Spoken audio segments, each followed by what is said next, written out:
মর্যাদা সম্পর্কে জগৎ আলোচনা করতে চাই। তলাবুল ইলমি ফরিদাতুন আলা কুল্লি মুসলিমিন। উক্ত হাদিসে বিশ্ববিখ্যাত হযরত মুহাম্মদ সাল্লাল্লাহু আলাইহি ওয়াসাল্লাম এর উম্মতের সমস্ত পুরুষ মহিলা শিশু যুবক সকলের জন্য ইলমে দ্বীন শিক্ষা অর্জন করা অপরিহার্য করে দিয়েছেন। আল্লাহ রাব্বুল আলামিন যুগে যুগে নবী রাসূলগণকে প্রেরণ করেছেন মানব জাতিকে ইহকাল পরকালীন মুক্তির পথ প্রদর্শনের জন্য।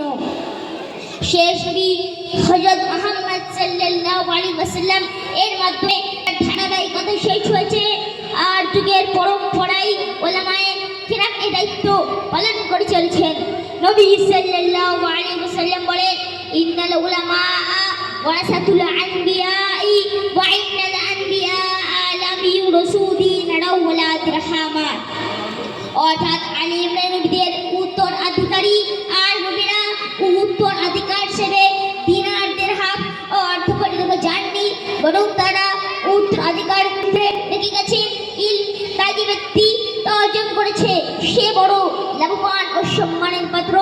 ইলম আল্লাহ প্রদত্ত এক অফুরন্ত নিয়ামত যা জ্ঞানী ও মূর্খদের মধ্যে পার্থক্য সৃষ্টি করে।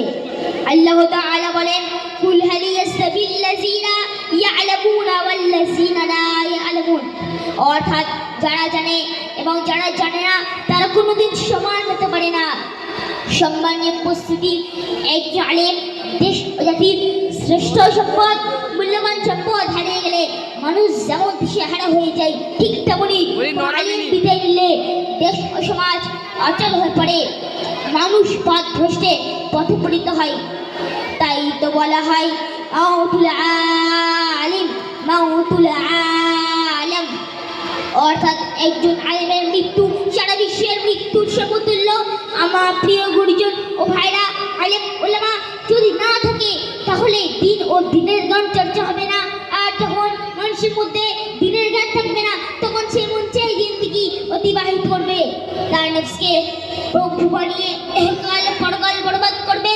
যদি আলেম না থাকে তাহলে পৃথিবীর মানুষ মানুষকে ভুলে গিয়ে চোরস্পদ জন্তুতে পরিণত হবে। তাই তাদের অনুপস্থিতিতে এই নশ্বর পৃথিবী টিকে থাকে না, ধ্বংস হইবে। সেই জন্য আলেম জ্ঞান করা হয়েছে সর্বোচ্চ মর্যাদা। হযরত উবাদা ইবনে সামিত রাদিয়াল্লাহু তাআলা আনহু থেকে বর্ণিত, তিনি বলেন, রাসূল সাল্লাল্লাহু আলাইহি ওয়াসাল্লাম বলেছেন, ওই ব্যক্তি আমার আদর্শের পরেই আমাদের সম্মান করে না, ছোটদের স্নেহ করে না ও আমাদের আলেমদের প্রাপ্য মর্যাদা প্রদান করে না। সম্মানিত শুধু মানুষ মৃত্যুবরণ করার সঙ্গে সঙ্গে তার আমল বন্ধ হয়ে যায়, কিন্তু আলেমদের আমল জারি থাকে। কারণ হাজার হাজার মানুষ জীবিত অবস্থায় তার থেকে জ্ঞান অর্জন করছে ও তার থেকে উপকৃত হয়েছে। শুধু তাই নয়, স্বয়ং আল্লাহ তাআলা যাদেরকে নিজ সত্তার সাথে সম্পৃক্ত করছেন তাদেরকে সম্মান করা প্রত্যেক মুসলমানদের জন্য আবশ্যক। প্রিয় শ্রোতা, ধর্মের সঠিক ব্যাখ্যা ও মুসলমানদের সঠিক পথে পরিচালনা করার জন্য যে আলেমরা নিজে সর্বস্ব ত্যাগ করেন তাদের প্রতি অবজ্ঞা প্রদর্শন করলে বা ঠাট্টা করলে ও তাদেরকে ছোট ভাবলে এর পরিণতি হবে ভয়ঙ্কর। আলেমদের সঙ্গে শত্রুতা পোষণ করা আল্লাহর সঙ্গে যুদ্ধ করার নামান্তর।